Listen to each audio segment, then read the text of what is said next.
Your Grace, Mar Andrews Darth, he mentioned he had to leave for another function. His Excellency Mar Tony Nilankavil, who said such very kind words just a few minutes ago. Mr. P.M. Thomas, President of the Old Students Association. Dr. K.L. Joy, Principal. Father Varghese Kutur, Mr. C.A. Francis, teachers, students, friends. I hope that covers everybody. Ellarikkum ende vinidamaya namaskaram.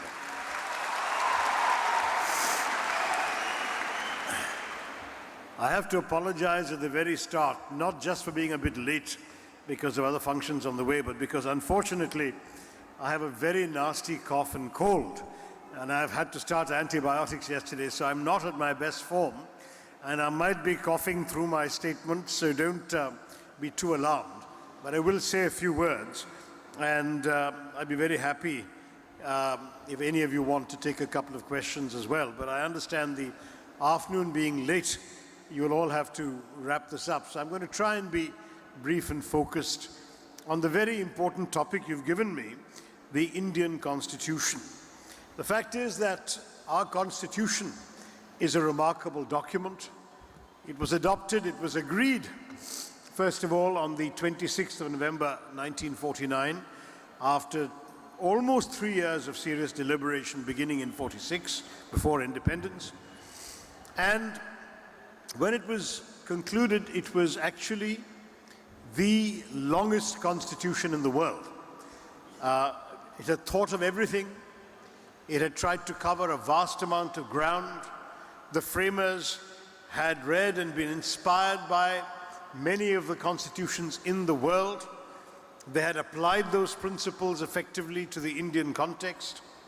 And when the Constitution came into force on the 26th of January 1950, which we hail as Republic Day, it became the document by which our future democracy, the land that we now knew as the Republic of India, would be guided and run. Why 26th of January when the debates concluded 2 months earlier? There's an interesting history to that. In 1930, at its Karachi session, the Congress Party had declared independence, Purna Swaraj, for the first time on January 26, 1930. And so, ever thereafter, the Indian National Congress movement celebrated 26 January as Independence Day, as Purna Swaraj. 17 years later, Lord Mountbatten, in unseemly haste, accelerated the intended departure of the British from the middle of 1948 to August 15, 1947. So August 15 became our real Independence Day, but the Congress didn't want to lose the symbolism of Purna Swaraj on January 26th. So when the Constitution was agreed and adopted, the leadership of the country said, let us not lose the magic of that special day. We will celebrate the Constitution on Republic Day. And that's why Republic Day is the 26th of January. I tell you the story because when the BJP came to power under Narendra Modi, they were anxious to deny this famous history of January 26th. And so they started celebrating a new occasion, November 26, as Constitution Day, because it was the day when the drafting committee of the Constitution actually presented the Constitution to the Constituent Assembly. It seems a trivial thing to talk about today, but in these small details, you get a sense of the attitude of the present government, both to the Constitution itself and to everything associated with it, even something as symbolic as the date with which it is commemorated as Republic Day. Well, our Constitution, as I said earlier, has everything. It is a preamble which is binding and inalienable, which cannot be changed, which begins with "We the people of India." So it's not a constitution, as some wanted, adopted in the name of God or in the name of any sacred text. It's adopted in the name of the people. It is your constitution. And the constitution contains some unusual features that other constitutions don't have.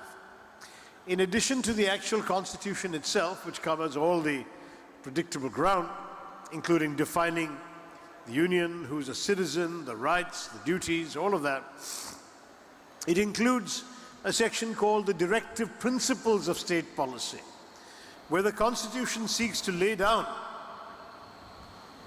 for the benefit of any future government the spirit and the ethos within which it must conduct the policy of the Indian state. So the Directive Principles of State Policy include a lot of things that are not binding because they're only principles and they're not actual binding obligations on the state government, but they're there. And it's interesting that such a document exists because it's one more reflection of the great liberality, openness, and humanity that the framers of the Constitution brought into the spirit of its writing. The defining features of the Constitution were clear for all to see, though the word secular was only added by the 42nd Amendment in 1976. Secularism was embedded in the Constitution in every other respect, without the word, because it was a constitution that rested fundamentally on the principle of equality, a constitution that said not only that every citizen of India would be equal, but that whatever your caste, your creed, your religion, your region, your language, your faith, you not only had the right to be yourself, but being who you were did not in any way derogate from your fundamental rights as a citizen of India.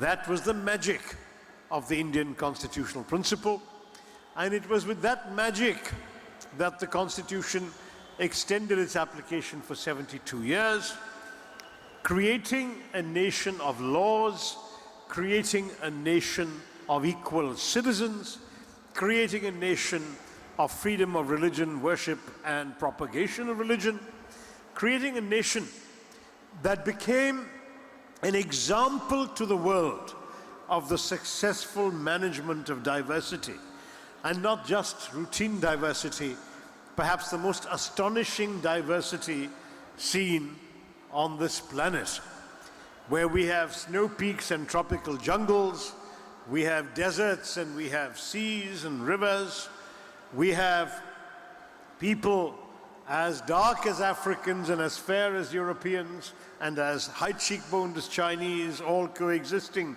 in one political space, where we have people who have invented at least 4 systems of classical dance, at least 4, I was going to say 5, but let's say 4 major religions, and encouraged the followers of 4 or 5 others to find homes and thrive and flourish in India. A land which in so many ways has enshrined diversity that the Constitution itself recognizes 23 languages.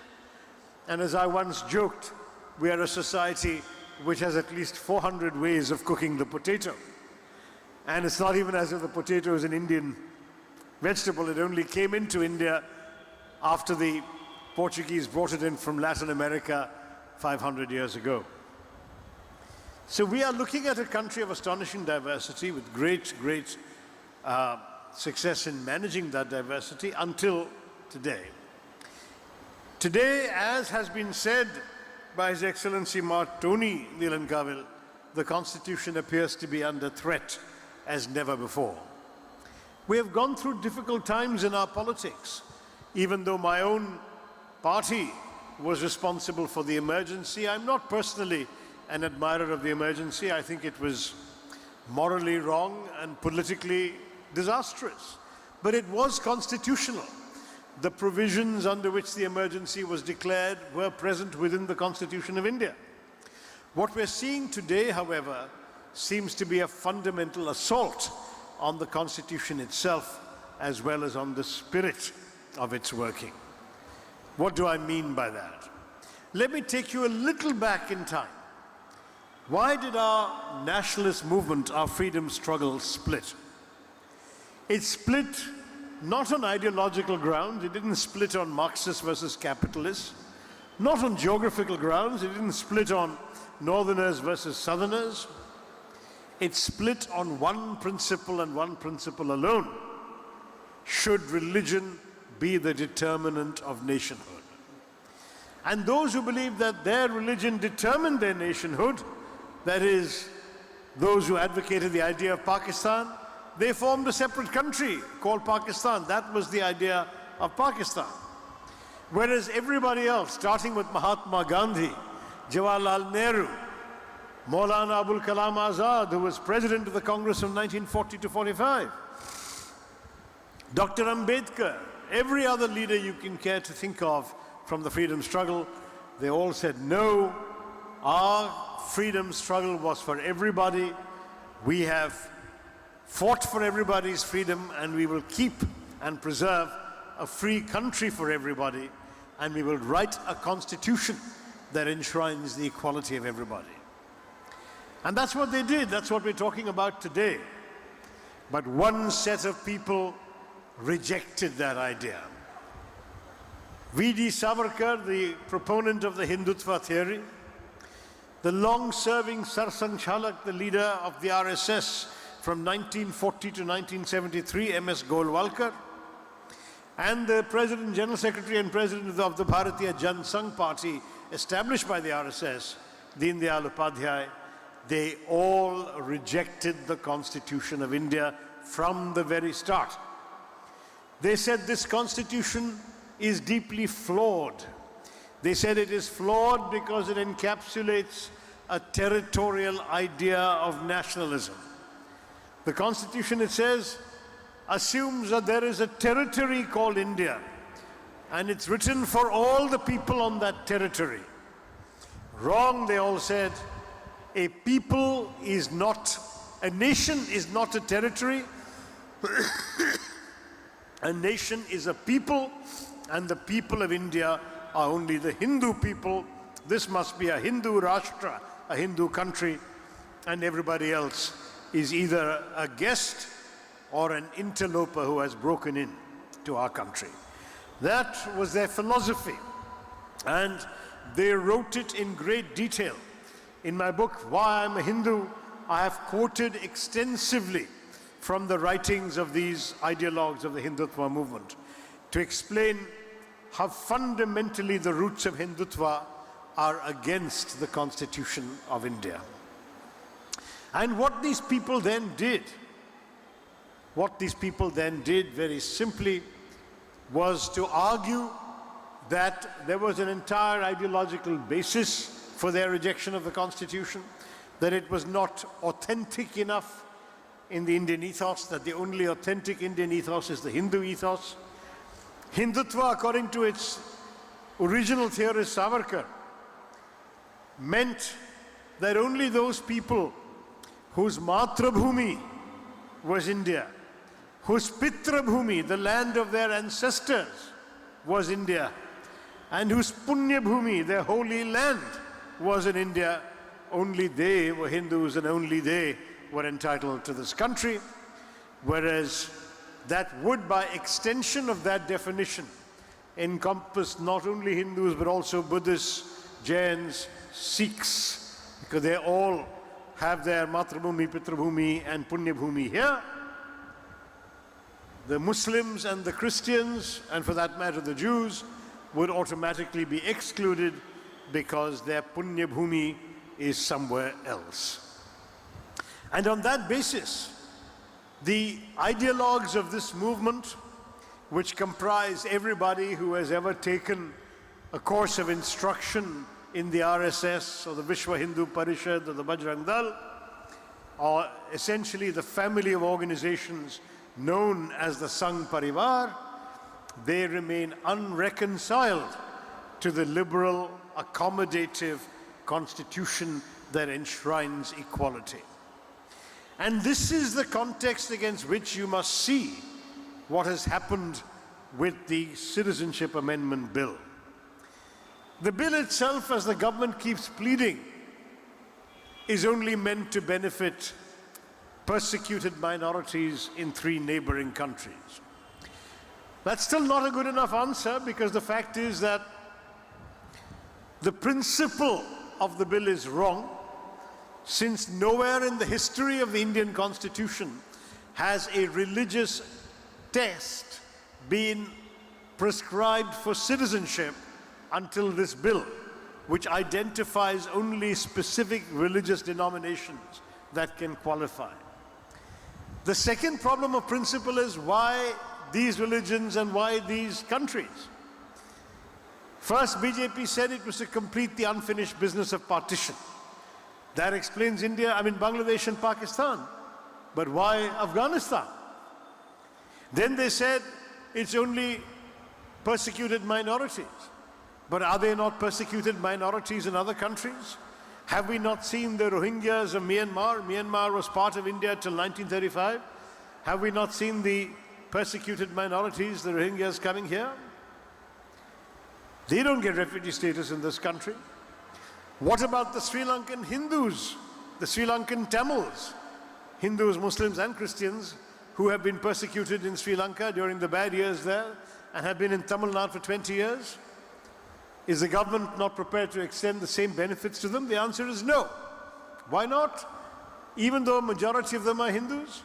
But this government of the BJP is only interested in Hindi-speaking Hindus. So that too doesn't work. So there is no logical consistency to the argument in this bill. And to imply that in Muslim majority countries a Muslim cannot be persecuted is wrong. We have given refuge to Taslima Nasreen, to Dawood Haider, writers and intellectuals who had to flee Bangladesh. We have given refuge to Ahmadiyyas and Shias from Pakistan, Hazaras from Afghanistan, who are all Muslim in our constitution, all Muslim under our laws, but who are persecuted in those countries. So why should we restrict ourselves only to non-Muslims? The short answer is it's part of a continuing project to create a Hindu Rashtra and to disenfranchise Muslims. Let me say that the Citizenship Amendment Bill, now Act, is only the thin end of the wedge. The larger part of the wedge is yet to come, and that can be found in Mr. Amit Shah, the Home Minister's statement in Parliament, that we will have a nationwide National Register of Citizens. What is that? Every Indian citizen is going to be asked to demonstrate their eligibility for Indian citizenship by producing documentation issued by a reputed government body that shows when and where they were born. Well, in Kerala, most of you won't have a problem. But in the rest of the country, many parts of India, till quite recently, birth certificates were not that common. Particularly poor Indians, rural Indians, slum dwellers, minorities, marginalized people do not have the documentation to show that they were born in India on such and such a date. Even Mr. Modi's Council of Ministers has a minister who was Army Chief, V.K. Singh, who went to court claiming that he didn't have an authentic birth certificate and the date given in his school admission was wrong. So when you're in a country where so many people don't have convincing proof of date of birth and place of birth, how can you make that a test for citizenship in our country? A lot of people will fail this test. We know that already in Assam. What happened in Assam? They conducted a register of citizens there and they found 19 lakh people ineligible, more than half of whom were not Muslims. So this bill is designed to exempt those who get trapped by the National Register of Citizens. Those people will be told, it's okay, under the Citizenship Act, you can stay. But if you are Muslim, you don't qualify under the Citizenship Act. Now imagine what happens tomorrow if somebody living in Bombay is brought before a National Register of Citizens, has no documentation. He or she will be told, sorry, how can you prove you're not from Bangladesh? And they will say, but I'm born here, my parents are born here, my grandparents are born here. And they will say, well, show us your birth certificate, and many people won't have it. It will become an excuse to strip them of their citizenship, of their voter identity card, of their job, their homes, their rights in this country. And the BJP government has already begun building internment camps to house all these people because they cannot be deported since no neighboring country wants to accept them, but they will be essentially stripped of all the meaningful rights that they are entitled to enjoy as citizens of India. And I say to the non-Muslims in this room, is that acceptable to us? Can we stand idly by while this disenfranchisement takes place in our Muslim brothers and sisters? I ask you, are you prepared to accept that? Are you prepared to accept this injustice? Then you are standing for our Constitution, because our Constitution does not provide for this injustice.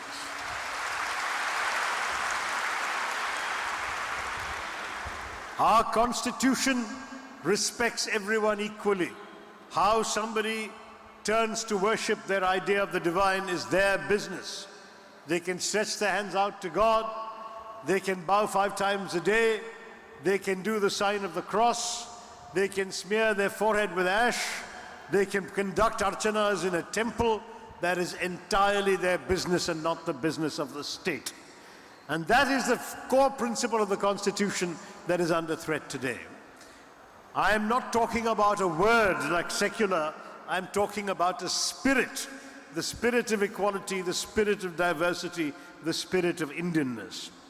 So today the young people of St. Thomas's College have to look at the Constitution of India and have to contemplate what it means for them.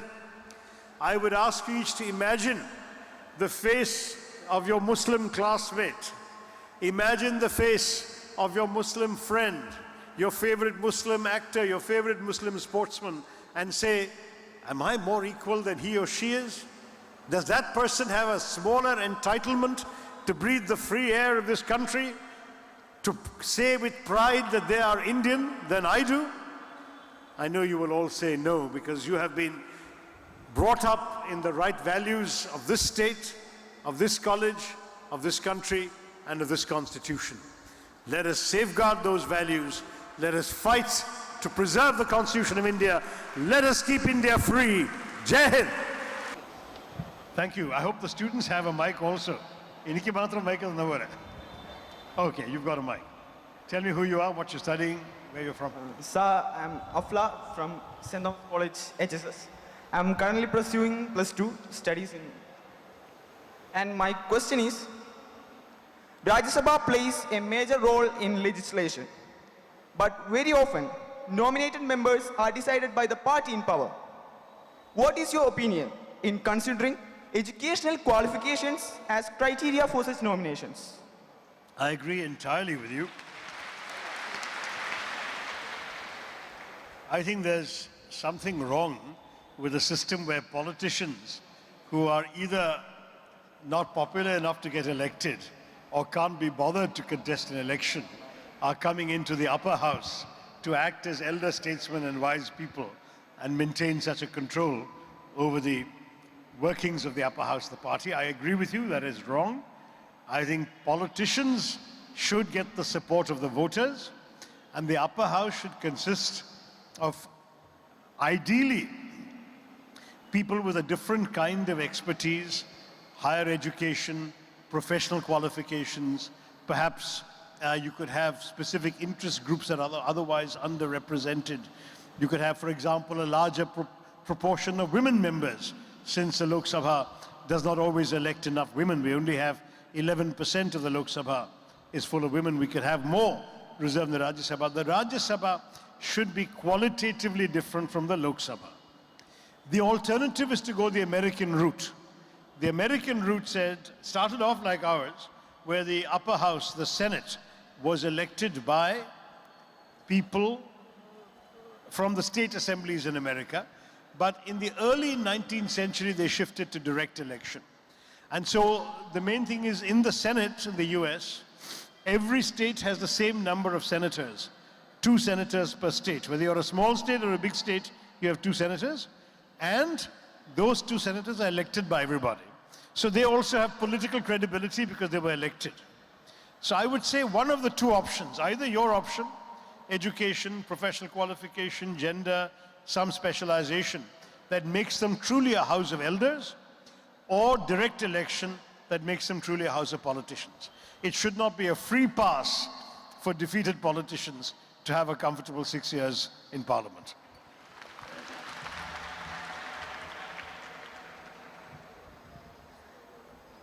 Good afternoon, sir. My name is Safna Wike, and I'm from St. Mary's College, Thrissur. Hi. My question is a little bit different. The next UN Secretary General from Asia will be in 2046, if my knowledge is correct. Yeah, that's right. Yeah. Can we hope for India achieving a permanent seat on the Security Council by then? And if we fail to do so, should we even nominate a candidate for the same? Well, if we fail to do so, I hope the UN will still be around then, because my worry is that without reforming the Security Council, the UN will be seen as more and more and more irrelevant with the passage of time. And if the UN wants its decisions to be respected by countries, it needs to have the legitimacy that comes from being a truly representative body. Right now, it's a body that reflects the geopolitical realities of 1945. Will that still be relevant in 2045? I don't think so. So I'm hoping that reform will come and we will get into the Security Council. But if it doesn't come and we don't, and the UN is still there, then we should certainly put forward a candidate. So you start preparing now.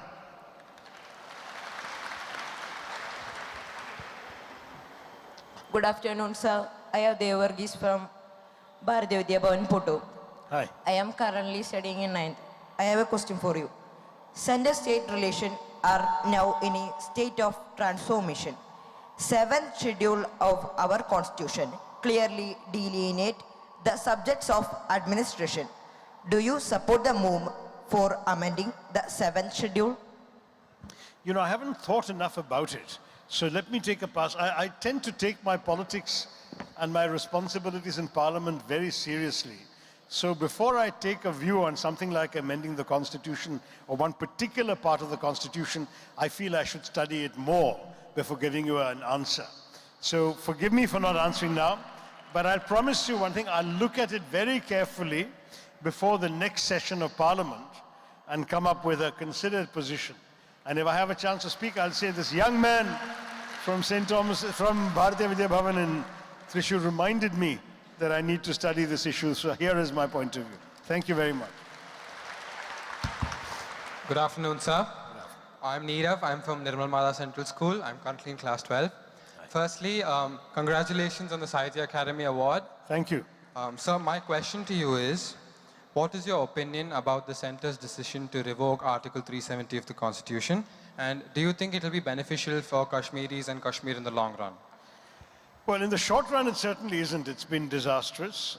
As I said in Parliament when they proposed that decision, and I voted against it, and I spoke very strongly against it that day, I pointed out, first of all, even if they're able to persuade the Supreme Court, which they have not yet done, that it was respectful of the letter of the law, it did not respect the spirit of either the law, the Constitution, or of Indian democracy. Why? Because every principle embedded in this has been violated. It says you must consult the legislature of Kashmir. The legislature of Kashmir is suspended. So instead they asked the governor of Kashmir, whom they themselves were appointed, and he said yes. So it's like getting your own consent to do what you want, number one. Number two, instead of a debate in the assembly, they had a debate in the parliament where they already know they have a crushing majority and they would get their way. Number three, thank you. They have locked up all the elected leaders of Kashmir. People who had been winning elections for 20, 30 years found themselves under house arrest at the time of this decision. So there was no democratic process involved. And number four, the people were not given a choice or a chance to express their views either. They cut off the internet, they cut off telephone lines, they imposed a curfew, they put soldiers on the streets, and they paralyzed normal life there. You ask about whether it will be of long-term benefit. The short term, it has destroyed the principal revenue source of Kashmir, which is tourism, because tourists were all pulled out of the valley. Even the Amarnath Yatra was cancelled. And the result is that one of the major lifelines for Kashmir is gone. Secondly, thanks to curbing the internet, one of the most successful economic endeavors in Kashmir, which was selling Kashmiri handicrafts, artisan work, carpets and so on the internet, online, to global customers, that has been destroyed because people cannot receive or fulfill orders anymore. It has been terrible for the economy, terrible for the morale of the people, and terrible for tourism.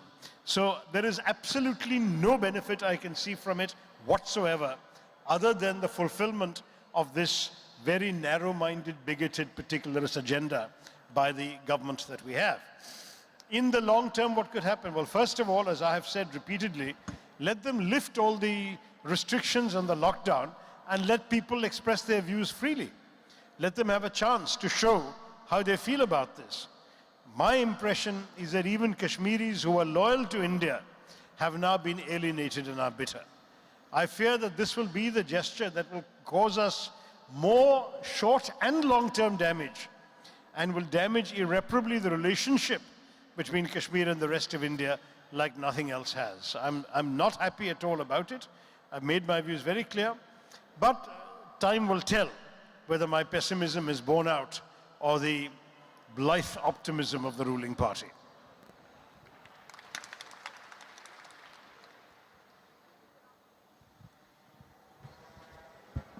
Good afternoon, sir. My name is Smriti Haridas. I am a student of class 12 at Harishri Vidyanidhi. My question is, as the author of An Era of Darkness, what is your opinion on the legacy that has been left in India by colonialism? And do you still believe that the British have to pay compensation for the sufferings of the Indian people? Thank you. Well, on the compensation, I have actually taken a slightly heretical view. I did have to debate that at Oxford.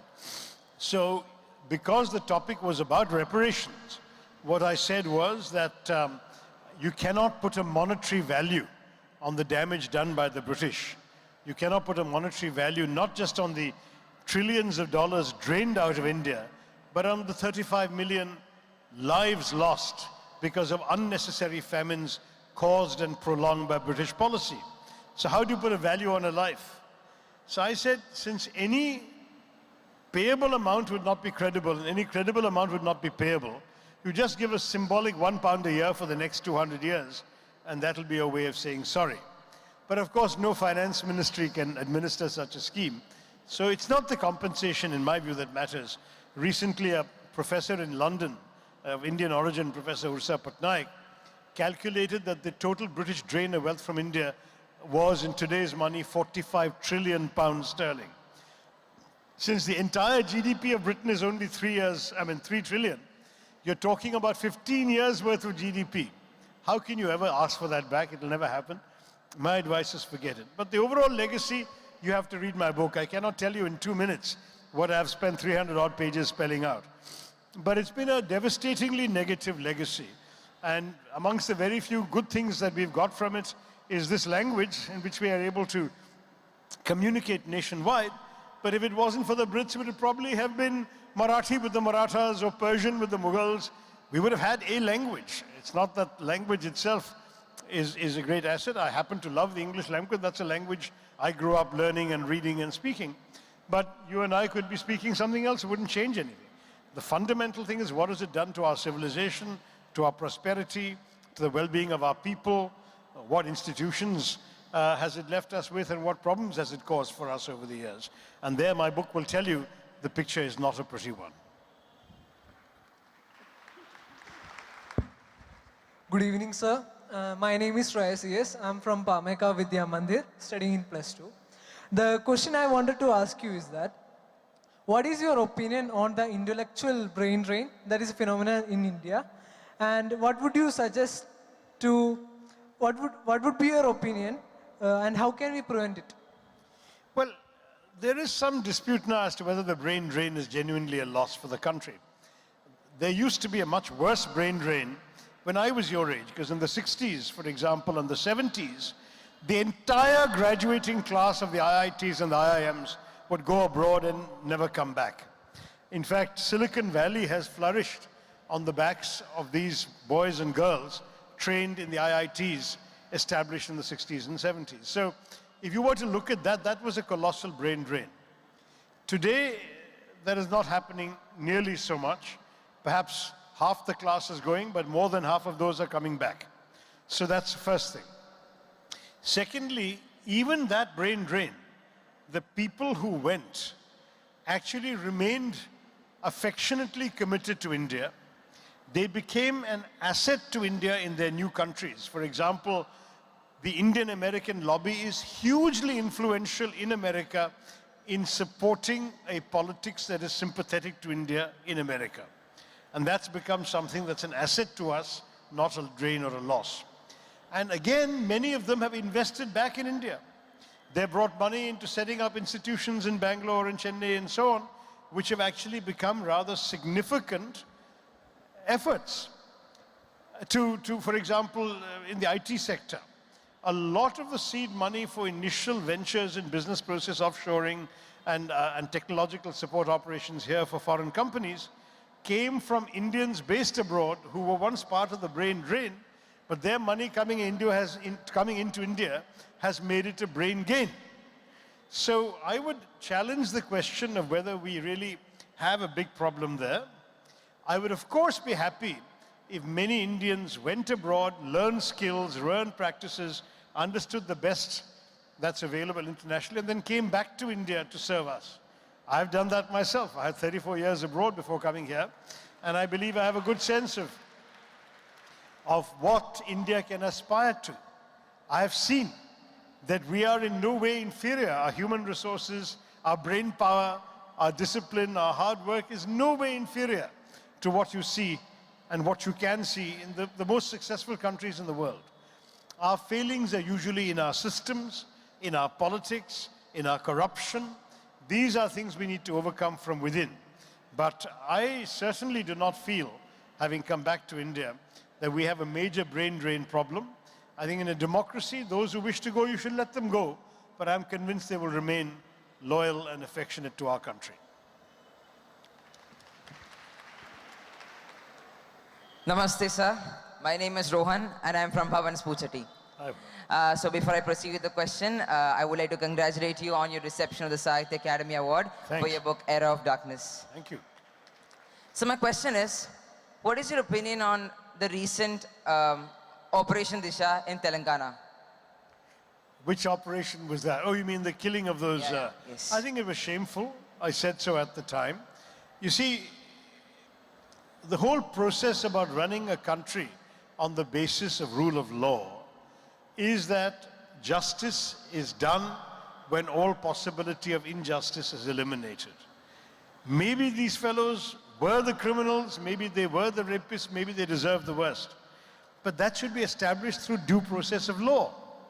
The police should have the opportunity to assemble the evidence, present it in court, give these people a chance to tell their side of the story, and then if the judge believes that a convincing case has been made, then they can be sentenced. That was what happened in the Nirbhaya case in Delhi. Here, these fellows had no chance to defend themselves, and the police had no obligation to do the painstaking legwork of accumulating the evidence. As I said at the time, if indeed these fellows were trying to mount an armed escape, it's possible the police were legally justified in shooting. But short of that, you can't just shoot suspects. First of all, this would be no longer democratic, modern state of the 21st century. It would be the Wild West, like the sheriffs and the cowboys going out to get alleged cattle rustlers. That kind of thing, the lynch mobs, the vigilantism, we don't want that in our country in the 21st century. So my answer is that you really need an absolutely democratic system. In turn, the public must understand their tempers may be boiling over, they may be very angry. But tomorrow, their tempers may boil over against somebody who is unjustly accused. And in those circumstances, we would all have the blood of an innocent person on our hands if he shot in a police encounter and it later turns out he was innocent. So that's why due process of law is extremely important, and I would urge people not to let their understandable emotions and passions get carried away. Now, to make matters worse, I happen to be against the death penalty anyway. I believe that the state should not reduce itself to the level of killers. That's a minority view, so I won't press that.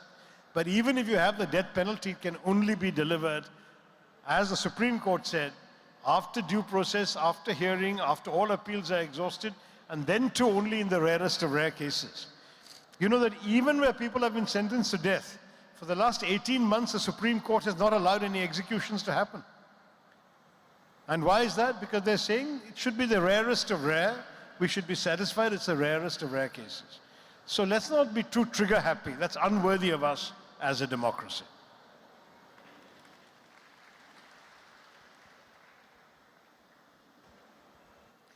That'll have to be the last question, because I'm now beginning to reach the end of my energy levels with the antibiotics I'm taking and the cough and cold and battling. So come on, the lady gets the last word. Sir, myself Shobha Vasan from St. Thomas College. My question for you is, sir, do you think India is mature enough to enact the provision of recalling elected members in a constitution? Recalling? Recalling elected members. I don't think that'll be very healthy, frankly, because the problem is very simple.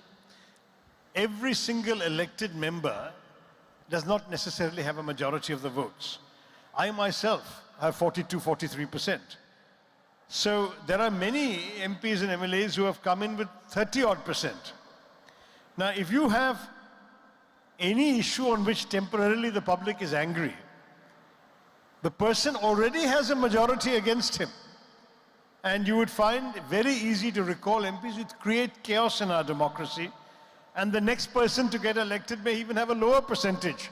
So if you recall an MP with 43% like me, by getting the other 57% to vote against him, tomorrow you may get an MP winning with 35%, and you'll be stuck with somebody who's even less popular. I think the best thing to do in a system like ours, where we have multiple parties and a first-past-the-post system, is to exercise our vote judiciously, but once we have done it, we have to live with the consequences till the next election. It's bad enough that in our country we have elections somewhere or the other every 6 months. Let's not add one more now recall election to the mix. If you don't mind, I'm not going to support that idea.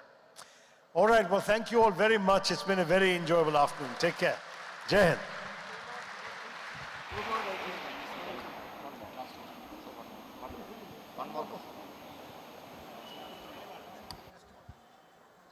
Good afternoon, sir. I am Sushila from class 10, doing it Don Bosco Higher Secondary School, Manuti. My question was, what is your opinion about Citizenship Amendment Act 2019?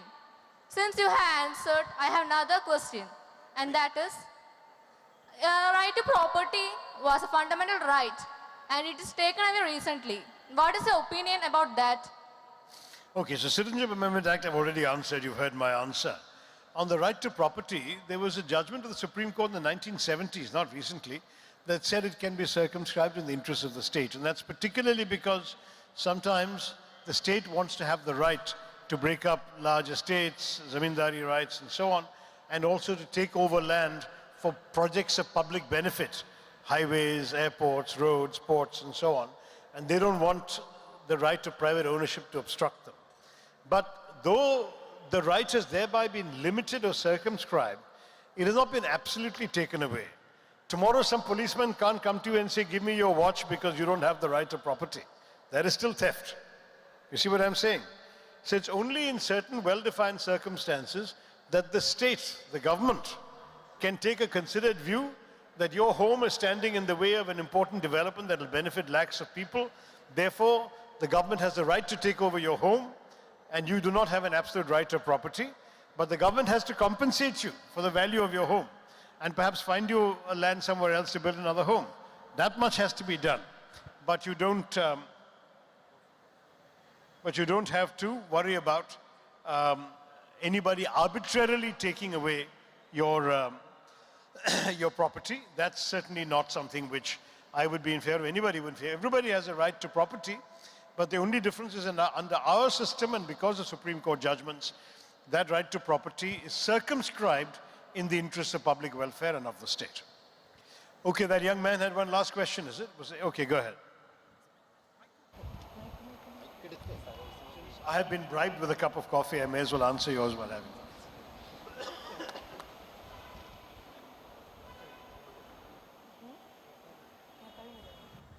Hi, sir. I'm Edwin John from the Department of Physics, St. Thomas College, Thrissur. So, sir, I'm a big fan of your English diction and your speeches. Thank you. Nice to meet you.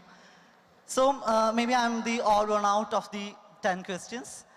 So, you are also known for your rich, vibrant vocabulary. So, is using an unfamiliar word a better choice than using 2 or 3 non-words instead? Thank you, sir. And I would also like to make a bit extension to this question. That is, in your opinion, what would be a best alternative for the term sir? Sir, thank you.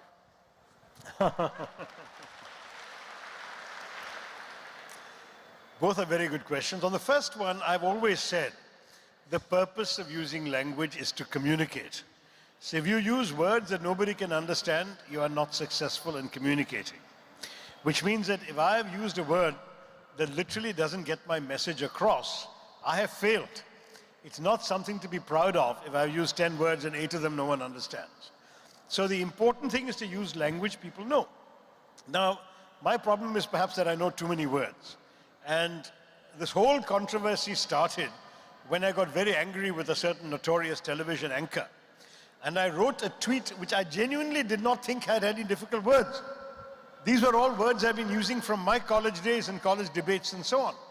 So I said an outrageous farrago of misrepresentations and outright lies broadcast by, a performer or something masquerading as a journalist, a showman masquerading as a journalist. Now, I didn't think any of those words was difficult, but it turned out that the Oxford English Dictionary reported the next day that there was a world record in the number of searches for the meaning of the word farrago from Indian users. And so I suddenly realized that this became, now of course in India it became a big joke and people started calling me Mr. Farrago and opening accounts on social media calling themselves Farrago and so on, which I can laugh about. My idea was to convey that I was furious with the lies that this person was telling, and it did have that effect, even if the word itself needed to be looked up. But then sometimes, because I've developed this outsized reputation for using unusual words, I also enjoy the joke at my own expense a little bit. So, for example, when I was launching my then new book, The Paradoxical Prime Minister, rather than just announcing that I'm publishing a new book, which would have got a modest amount of attention and that's all, I said if I use an unusual word, everybody will sit up and pay attention. And so I tweeted, my new book, The Paradoxical Prime Minister, is more than just a 500-page exercise in floxinosi nihilipilification. And that immediately got everybody. Now, of course, the spin-off effect is that various parents started teaching their 3-year-old children to say floxinosi nihilipilification, which I think may or may not last as a fad. It's a funny way of saying that something is worthless. Floxinosi nihilipilification is the act of estimating something or someone as worthless. That's the purpose of that word. But to be very honest, it's a joke to use a word like that. You don't need to use, you can simply say somebody is worthless. So when you're using a big word for effect, be conscious of the unintended effect. Now, having said that, there are a lot of legitimate words used by serious writers in good books and good articles that many people don't know because they don't read enough. So I'm not embarrassed about using those words, and I would urge people to look up those words if they can't find them easily, because expanding your vocabulary is always an effective means of better communication. I've always said it's important to be able to communicate effectively and clearly, but sometimes the most appropriate word may not necessarily be the easiest word for the exact nuance you want to comply, right? You want to convey. So to say that something is sharp and to say that something is incisive mean both the same thing. But to say that that person's critique of this play was incisive conveys a certain way of being methodical, of being correct, as well as being sharp, whereas the word sharp merely says it was sharp, like a knife cutting through the play. So that's why incisive is a better word, even though they both mean the same thing. So use words on the judging their nuances, their context, and so on. And the only way you can figure out how the word is to be used is by reading a lot. The more you read, The more you come across these words in different texts, different books, different contexts, the more you'll appreciate how the word is to be used. As for sir, this is such an amazing Indian habit. Having lived abroad for so many years where no one says sir, except out of pure routine, you know, you'll call a waiter sir. Sir, can I have another cup of coffee? You don't mean sir with a great deal of respect. It's just a way of saying, I don't know your name, so I'll call you something, I'll call you sir. When you write a letter saying, dear sir, to a junior officer, it doesn't mean that you are saying that they're senior to you. You're merely saying, dear sir, because you don't know their name. And in India, people are shocked when I, an MP, am writing to some clerk or some undersecretary and I say, dear sir, they say, how can you call him sir? You are the MP, you are the minister, whatever. I say, I don't know his name. You give me his name, I'll write, dear Mr. Sharma, dear Mr. Muhammad, or whatever. But if you don't know his name, the polite thing to do is call him sir. In India, it's not used like that. In India, it's always deferential. I was shocked to discover in the bureaucracy that people felt obliged, all the foreign service officers in my first ministry felt obliged to call their ministers sir. Even if we had been social friends and calling each other by first name since college, in the ministry suddenly I became sir. I found that very strange. It wouldn't happen in the Western world. Similarly, in our social life here, the reference to somebody, the way we say Gandhi ji, people go around saying, oh, Shashi sir, Padma Kumar sir. That is not English, that is Indian. That's very, very unusual. Anywhere else in the English-speaking world, no one does that. I think if you're speaking in India, if you want, add politely a G, particularly North India, that shows respect, or add a suffix that indicates respect like Chetan or Anna in Tamil, or Da in Bengali, or Bhai in Hindi. So you can refer to somebody, Saurabh Bhai, so-and-so Bhai, or these very senior, call them Sahab. You know, but this using sir, a word from the English language in a way that it is not meant to be used in the English language, I think is quite unnecessary. Thank you all very much. Thank you.